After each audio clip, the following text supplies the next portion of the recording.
వెంకటరావు గారు ఈ రోజు వారికి విజయనగరం జిల్లా రేగిడి ఆముదాల వలస మండలం తునివాడలో విద్యార్థులతో వెళ్తున్న ప్రైవేట్ బస్సు బ్రేకులు ఫెయిల్ కావడంతో పొలాల్లోకి దూసుకెళ్లింది.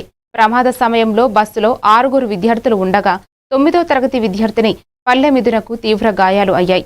మిగిలిన విద్యార్థులు సురక్షితంగా బయటపడడంతో తల్లిదండ్రులు ఊపిరి పీల్చుకున్నారు. బస్సు కండిషన్పై గతంలోనే యాజమాన్యానికి చెప్పినా పట్టించుకోలేదని గ్రామస్తులు ఆరోపించారు.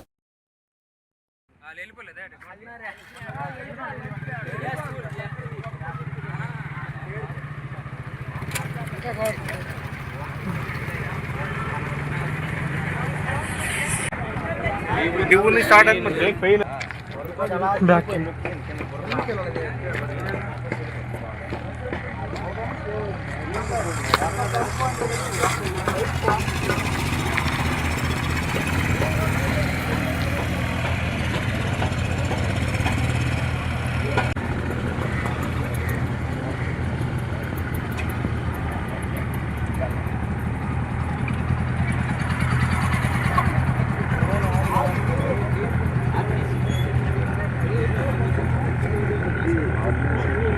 మాలిపోయింది అటు సైడ్.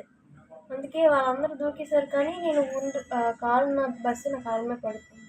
అప్పుడు బస్సులో ఎంతమంది ఉన్నారు? 6.